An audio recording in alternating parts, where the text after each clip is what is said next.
sing it the first time with y'all, it's really easy to catch on. So, we are holy, holy, holy. We are holy, holy, holy. We are holy, holy, holy. We are holy. Did y'all catch that?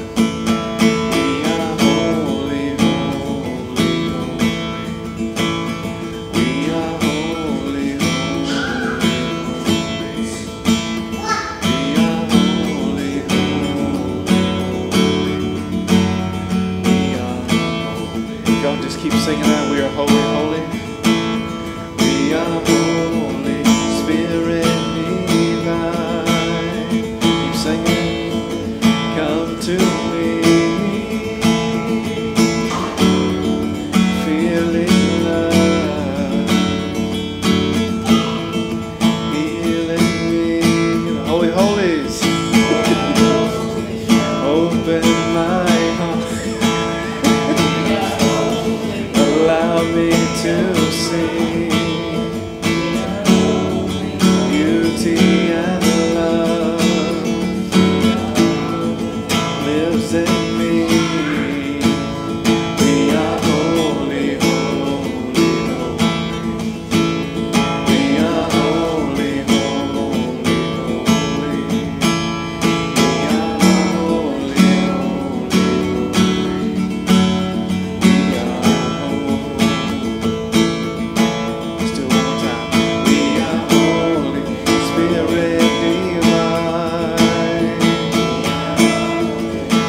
to me, feeling love, healing me. Open my heart, allow me to see beauty and love surrounding me. You are holy, holy, holy. You are holy, holy, holy. You are holy, holy, holy. We are. There we go. Perfect. Just a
So I have to say that this talk about creative playfulness has sparked a new spark within me as I was preparing for this talk. It's been fun. It's absolutely been fun and joyous, a fun and joyous experience. So I'm excited to share this with you today. I'm going to start out our message with, I'm going to read a paragraph from Ernest Holmes' book, Creative Mind, just to get us in the feeling and the tone and the theme of this, of our topic today, living out loud, creative playfulness.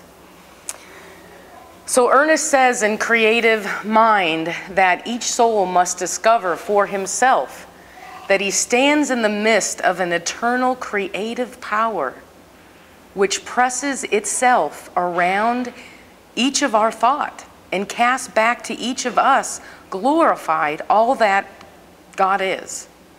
If it awakens within the conscious of one single individual the realization that the mind of the universe is his own mind, that the creative power of this mind is his also, and that the manifestation of mind in your own individuality, that love, that power, that peace of mind that is within itself,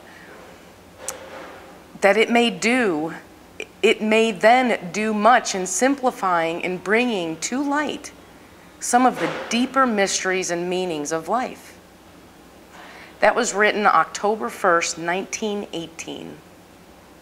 I so love Ernest, don't you? He rocks. He rocks.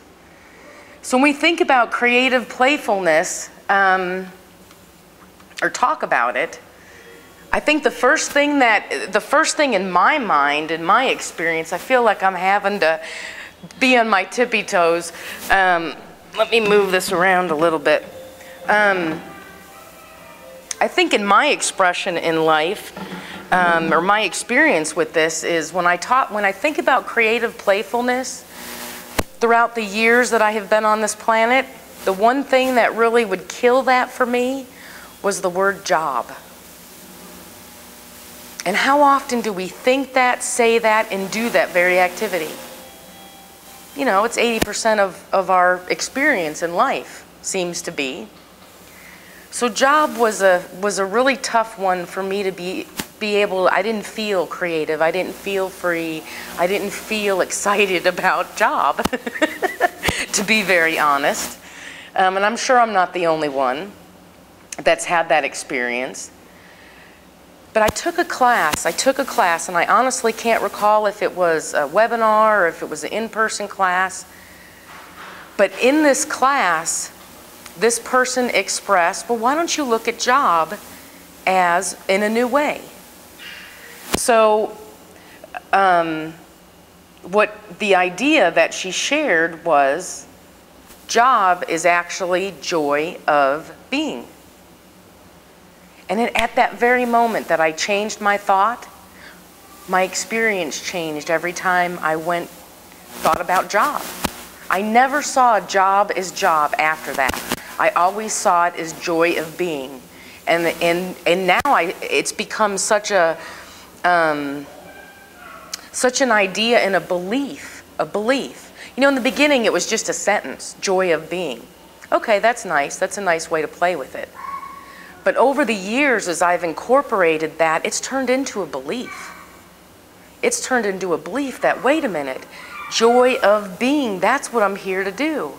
And in the moment that I say that I know that I walk from that space, everything changes. My whole experience changes. So that was the first thing that I wanted to share with you is, you know, what is your job? What is your joy of being in your life? What is it about for you? Explore it, play with it, ask the questions. Ask the question, what is my joy of being? And make sure that you're doing it every day. Make sure that you're doing it every day.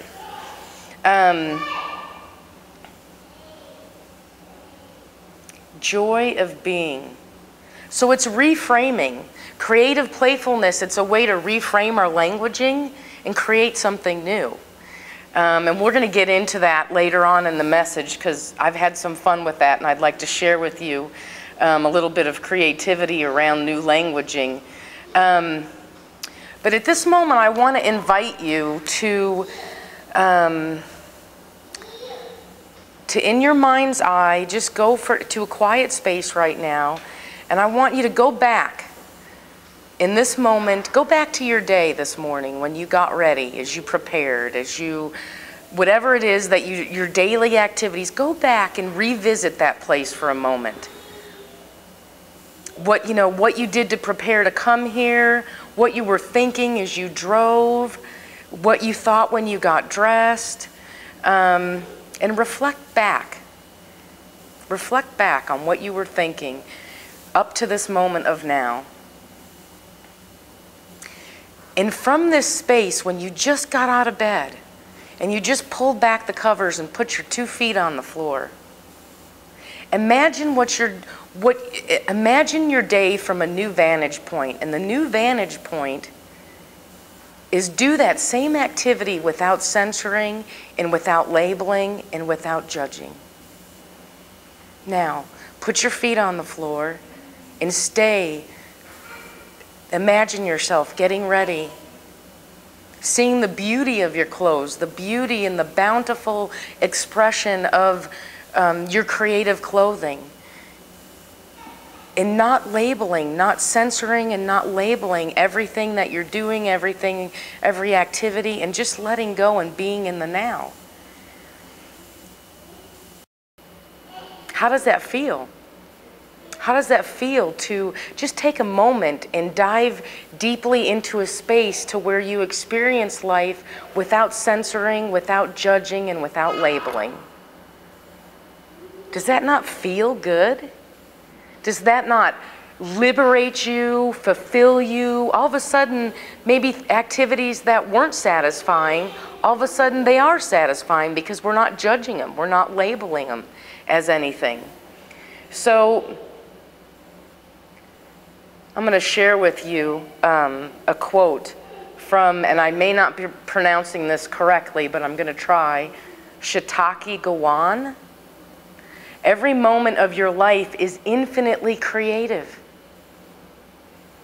Every moment of your life is infinitely creative, and the universe is endlessly bountiful. Let that be your censorship of your day. Put those thoughts into your day when you create your day. Does it not invigorate infinite possibilities?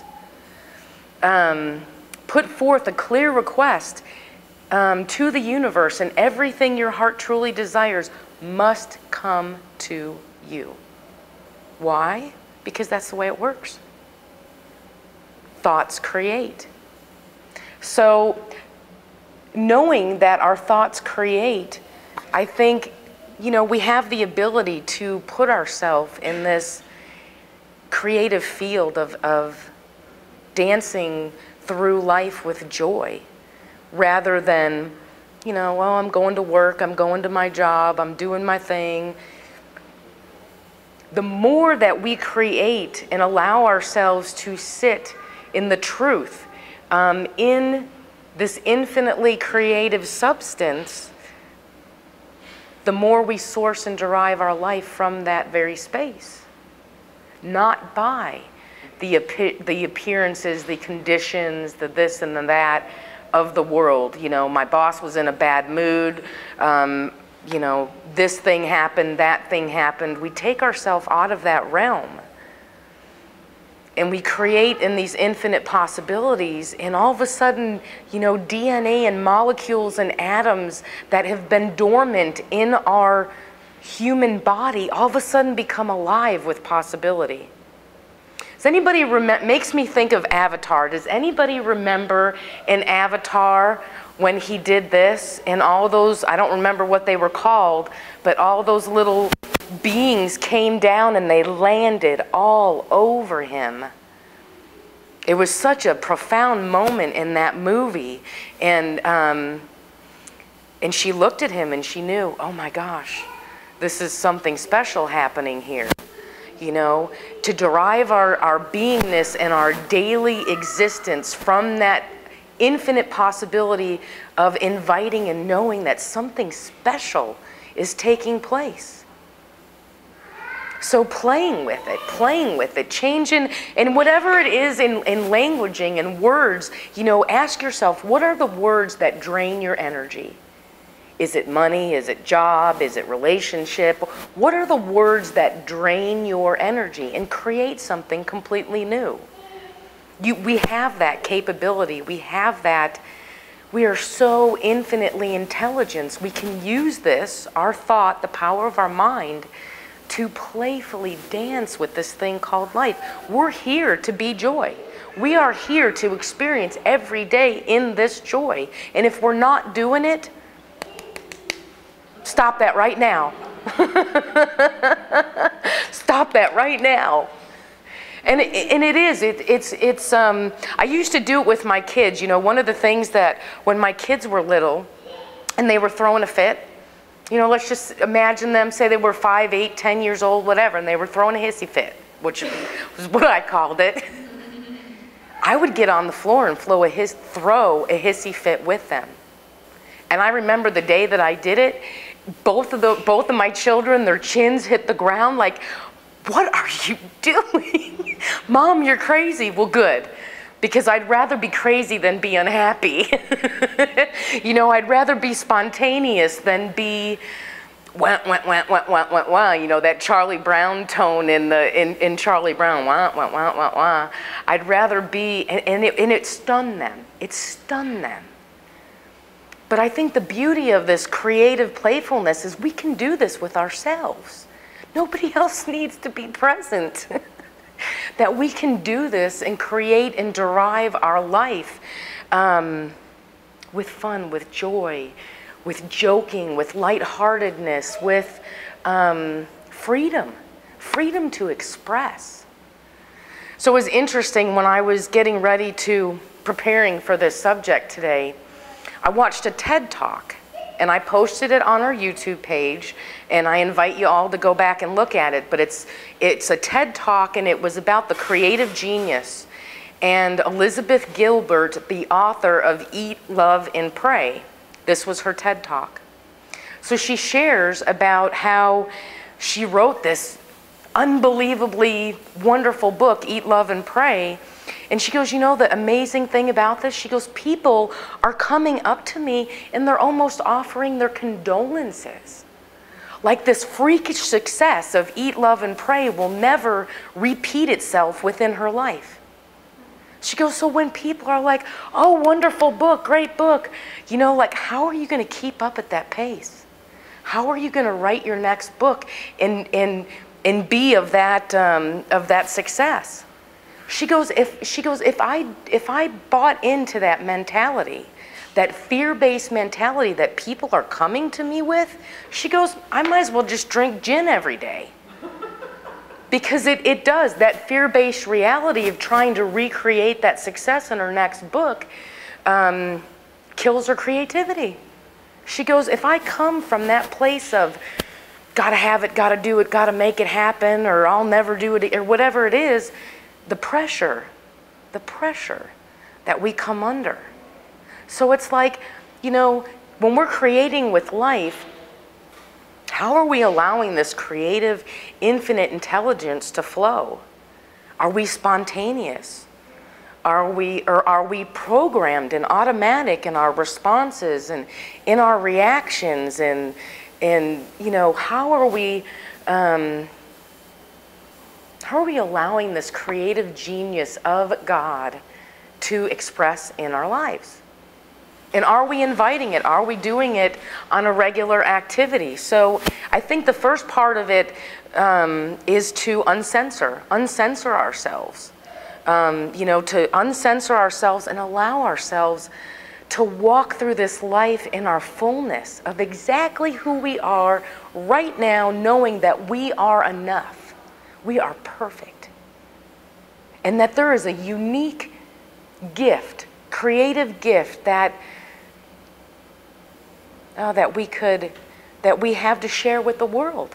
It could be as simple as our smile. It could be as simple as reaching out to a friend, being there for a friend in need, being an ear, whatever it is. I think we, in that judgment and in that labeling and in that censorship of life, we label things big, little, wrong, right. We have this censorship always going on. That's no fun.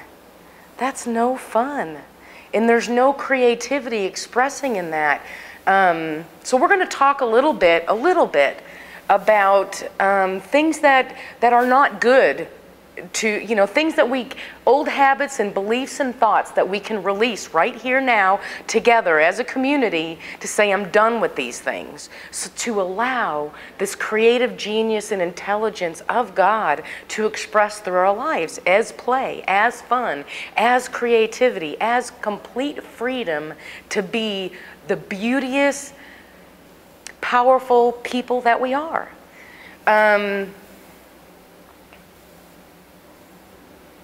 So perfection. We were all taught that, the American dream. The American dream is you go to school, you get your diploma, you go to college, you get married, you have kids, and that's it. That's not very creative, is it? I mean, really, what's creative about that? What's creative about that? And I think the unfortunate thing for some people is if their life is not fit in that box, they feel like they're not living up to that perfection or that ideal or those values that we've been taught. When it's funny that when we release that idea of what we think we need to be, or the idea of being perfect, the perfect wife, the perfect mother, the perfect student, I get A+ or I'm 4.0, and that's too much. That's too much. And I think it can kill that belief and that patterning and that judgment and that labeling obviously can inhibit the creative expression from coming through us, because that's how this creativity and this fun works. That's how God works through us. So if we're shoving it out of our picture or whatever we're doing to not accepting, to whatever it may be, we have to allow it, invite it, speak with it, talk with it, dance with it, create with it. So perfection and judgment and labeling, we get up for the day and it's raining outside. You listen to the news report and it's like, better have your umbrella, but put your parka on, or whatever. But it's that mentality of, and I always laugh at how many people talk about the weather. And how many people base their day, whether it's going to be a good day or a bad day, based upon the weather. Like the weather is the defining factor. Oh my gosh. It's so silly. It's so silly to know that the sunshine, the essence and the presence of God is that divine light within us. It's internal. Our happiness is internal, derived and created in infinite and always expressing. So it's not about the weather. It's about us. It's about us and how we're allowing that creative expression to move through our experience. This is a funny one, I think. Did anyone happen to notice, and I seriously, I think I've watched, well, I don't even know if I watched it. It probably was on the computer. But I ran across a thing where it said that right now, and this is true, right now that unemployment is at an all-time 4-year low, and that Wall Street's booming. Wall Street is having record numbers right now. How many people can say that they've heard that, knew that? And then how many people in this moment have heard that the economy's awful? Who don't believe everything you hear? How often does it happen that a friend of ours goes and sees a movie or goes out to dinner And based on our friend's experience, we shut that experience out of our life and go, oh, well, Susie went there and it wasn't good, or she didn't like that movie. Don't believe everything that you hear. And was that commercial where they said, oh, I heard it on the internet, that woman with that guy, she's like, my guy's from France, and the guy walks up and he's like, hey, Francais, or whatever. He said, oui, hello. She's like, my boyfriend's from France. I believe everything on the internet. But allow your intuition to guide you as to, I think I'm going to go see that movie anyway, or I think I'm going to go experience that restaurant anyway.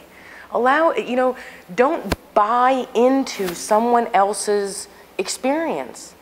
Ask yourself, is this true for me? Is it true that my economy is doing this, or that ask yourself, is it true? Because sometimes we may be selling ourselves short by not allowing ourselves to experience that movie, that restaurant, or whatever, based upon someone else's experience. That doesn't mean that we will experience the same. That's creativity. To say, I don't have to have that experience,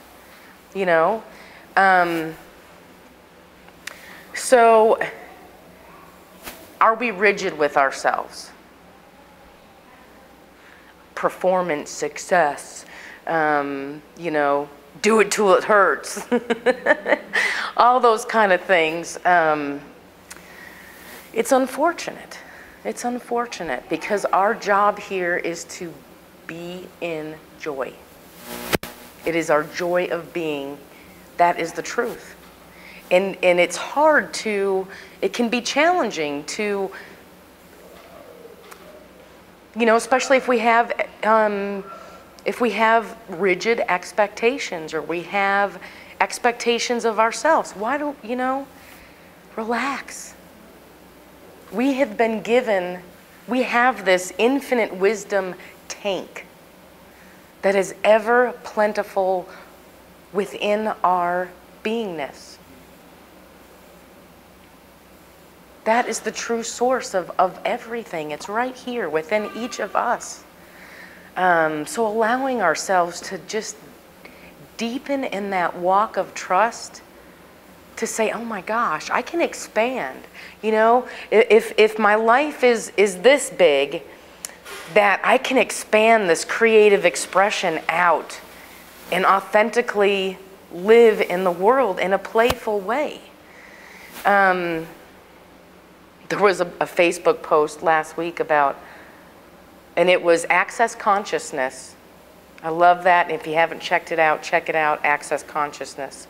They posted a post about, were you told at the beginning of your life that, that you were going to go work for somebody else and you're just kind of be their slave, and that's about all you get? You work for somebody else, you do their thing, and that's about it. Who bought into that story? Who bought into that truth? I think what's amazing is in this new paradigm of living in this age of where we're at right now, how many times are we being told to go do what authentically gives you passion? Do the very thing that you're passionate about, and don't stop, and move, and do that, whatever it is, knitting. It could be an activity, it could be a business, it could be a way to serve. Who knows what it is, but do it. And it will invigorate you. Going back to being rigid, when I moved here from Illinois, my experience in Illinois, I moved here when I was 29. I never went out of the house in Illinois without makeup and my hair done. Never. So everybody would have to wait, do the wait for mom thing. wait until mom's done. And back when I was 29, we were still using curling irons and hairspray, and my hair was probably this high or whatever. So it took some time to do that. But I never left the house without makeup or my hair done, never. When I moved to Arkansas and I met my beloved husband, he took me fishing. And he had to wait for me to do my hair and put my makeup on. And he looked at me finally, after like, 2 months of doing this, taking me fishing and waiting for me to do my little pretty thing. He looked at me and he goes, Kim, the fish don't care what you look like. And it took me, I had to learn how to relax with myself to be able to do that. I had to learn how to relax with him to be able to get on that boat, not done up. And it was funny because when I moved to Arkansas, I was amazed at how many people would go to the store in their pajamas. I couldn't believe it. I never saw that. I honestly never saw that until I moved here. And in the beginning, it was very shocking. I was like, hey, Mom, oh my gosh. I was amazed. Now I'd like to say that I go to the store in my jammies too. But what's fun about it is it allowed me to have fun. And it really was it was a walk in self-love and acceptance to say, hey, you are beautiful exactly the way you are. Jammies, clothes, whatever it is, that you are enough. You are beautiful in every aspect of your being, and it's okay to shine that light. That was what was playing, that was the truth that was coming, the creative expression that was coming through my life. I didn't realize it at the time, but I do now. I do now. So I get excited when I share that about my fishing story because I remember him looking at me going, well, the fish don't know, but there was something about me that I guess I needed that. I needed that. Whatever it did, it boosted my self-esteem or made me feel better. And like I said, now, so there's no rigid, don't be rigid with yourself. Allow yourself to get out of the spaces of that rigid, got to do my hair, put on my makeup before I move. And it may be a different appearance that shows up in your life. But there's opportunity to go to the store in your pajamas every day. So it's that freedom, it's that liberation. So I invite you to experience that.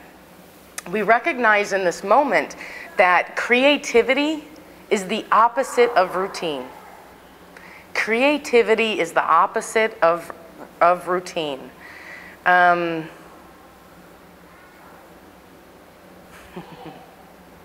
to be creative, we have to allow our mind to soften and allow our mind to really kind of take a little bit of a back seat, to allow that creative expression to come through.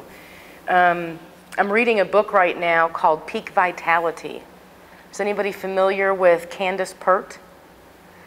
Candace Pert, whether I may not say this completely correct, but I know that she was, I believe, at Harvard. And she wrote a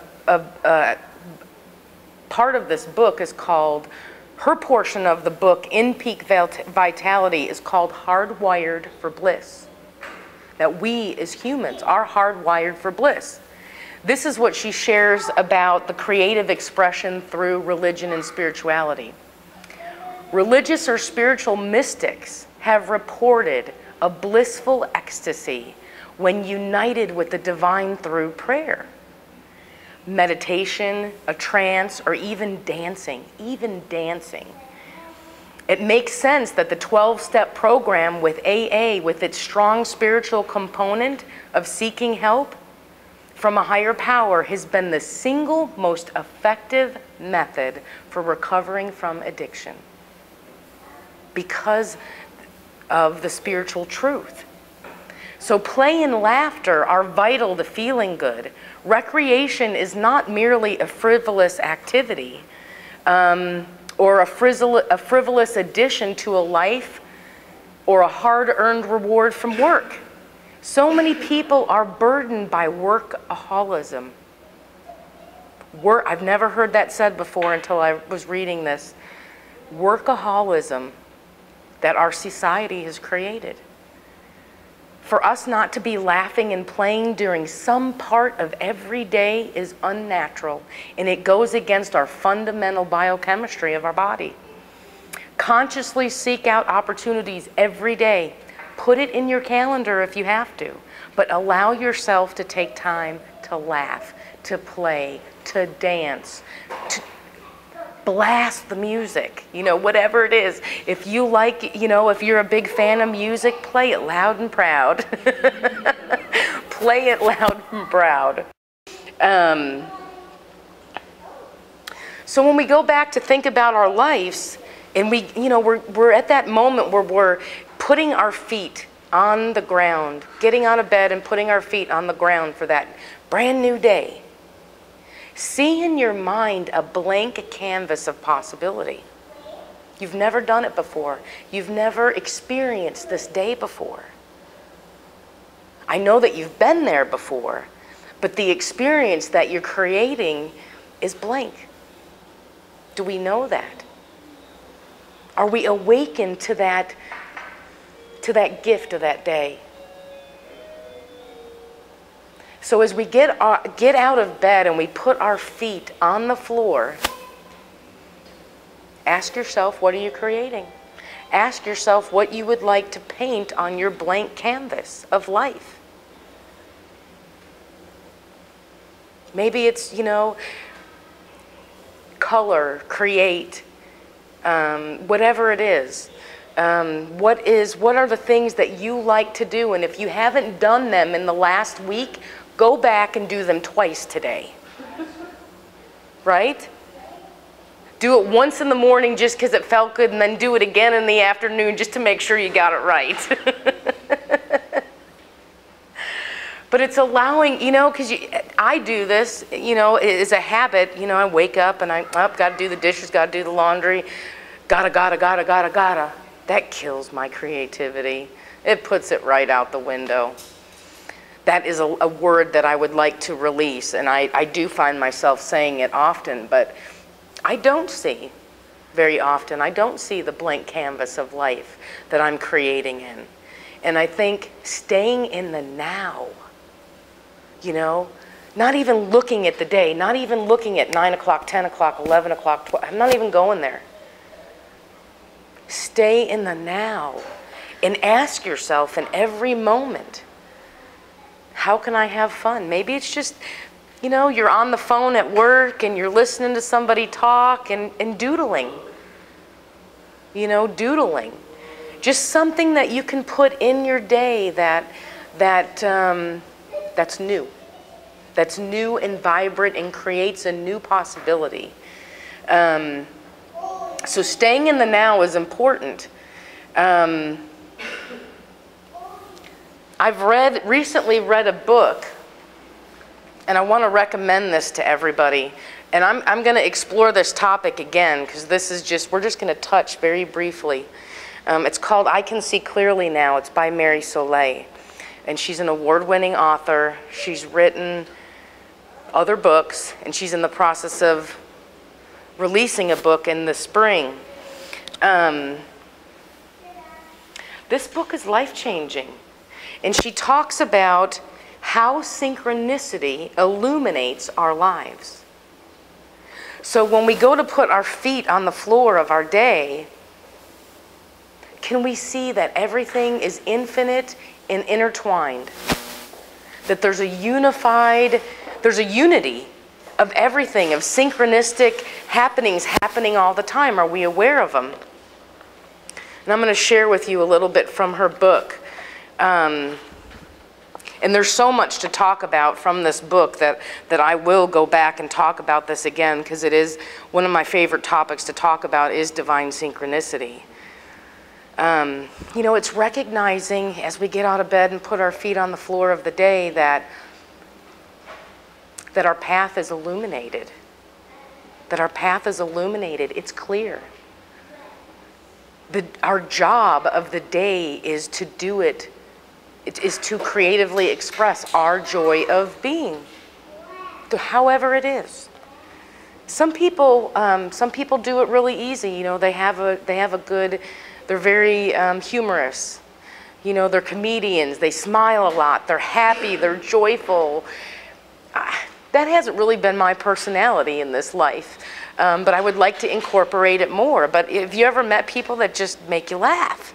They're just hilarious. They don't take anything seriously. They're just la la la, fun and joy wherever they go. So there's an opportunity to, you know, retweak our personalities to create this joyful, to allow this creative joy and laughter and fun and excitement to experience it in our lives. But basically, when we go back to Mary's book, I can see clearly now, this whole book is about, let me read the back of it. When Mary Soleil woke up to the reality of synchronicity, she realized that we are all constantly graced with meaningful signs. Nothing is a mere coincidence. Through our relationships with others, nature, numbers, and events, basically all things this world is made up of. In this book, she shares her 12-year spiritual odyssey that began with an awareness of these mysteries and forces that guide, validate, and help us live our lives. She shares stories in here as to how the synchronistic flow is ever bountiful and present within our lives, and that we actually mirror this truth and mirror this synchronicity through others. So the more connections that we have, others are mirrors for ourselves. We know that, right?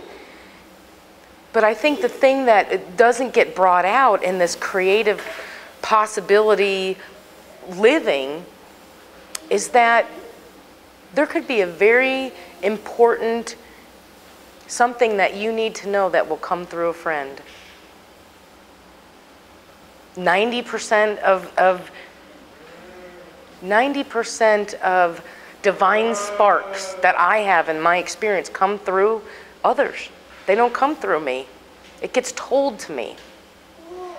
So it's this divine synchronicity that is flowing within our life, like, oh my goodness, Susie said that, Tammy said that, and this person said that, and they all said that same thing to me in the same week. Are we awake? Are we awake to that divine synchronicity that is talking to us? It is ever speaking to us creatively. It's creative. It could be the words in a song. It could be the flip of a channel. We see something, whatever it may be. Are we looking? Are we accepting? Are we embracing? This divine synchronistic flow is ever speaking to us, and it's fun. And Mary points that out in her book. I mean, she literally, every minute, she'll look at a receipt and go, oh, this receipt means this because it's got this number, and you know, she put money in her bank account, and the teller, the receipt was printed out incorrectly, and it's in her book. It's like, you know, so the receipt printed out that she had a bank balance of like $40,000 or something, and she was like, thank you, God. She did not throw that receipt away. You know, she caught it, she saved it, she owned it, she held on to it and said, thank you, God. So it's playing with this emergent possibilities that we are invigorated and playing with life. So we're going to finish up the talk today about the power of words. Just very briefly, we're going to play together. Obviously, the word work is now, or not the word work, I'm sorry, the word joy is joy of being. Or the word job is joy of being. So we've released the word job, have we not? We've let it go. There is no such thing as job. It's joy of being. Can I get it? And so it is from everybody? Okay.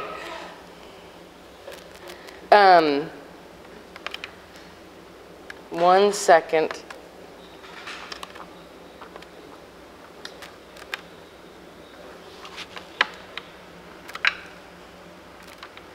There we go. And the TV probably went off. But I on the way here today, I was doing some playing with words. You know, just to play with words. And I was thinking about what are the words that drain our energy? We need to get rid of them and don't say them. So, job is now joy of being. And started talking about joy of being. That is our job, joy of being. And it's important to notice in this picture, childlike expectancy.